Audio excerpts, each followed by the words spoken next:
या न्यूज बुलेटिनचे सहप्रायोजक आहेत गोकुळ.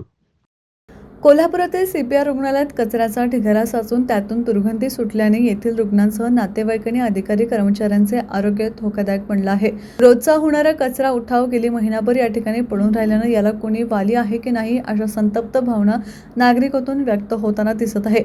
सीपीआरमध्ये रोज रुग्णांसह नातेवाईकांची वर्दळ असते. या ठिकाणी इमारतींचे बांधकाम सुरू आहे. सुरुवातीच्या शवविच्छेदन गृहासमोर कचऱ्याचा ढीग गेली महिनाभर पडून आहे. या शवगृहात सॅम्पलसाठी घेतलेले विसेराच्या पिशव्या बाहेर उघड्यावर टाकल्याने दुर्गंधी पसरली आहे. शवविच्छेदन शवगृह हे शेंडा पार्कला हलवल्याने येथील विसेराचा अनेक वर्षापासून ठेवलेला विसेराचा स्टॉक बाहेर उघड्यावर टाकलाय. येथे शासकीय कार्यालयासह रुग्णालयामध्ये दुर्गंधी पसरली आहे.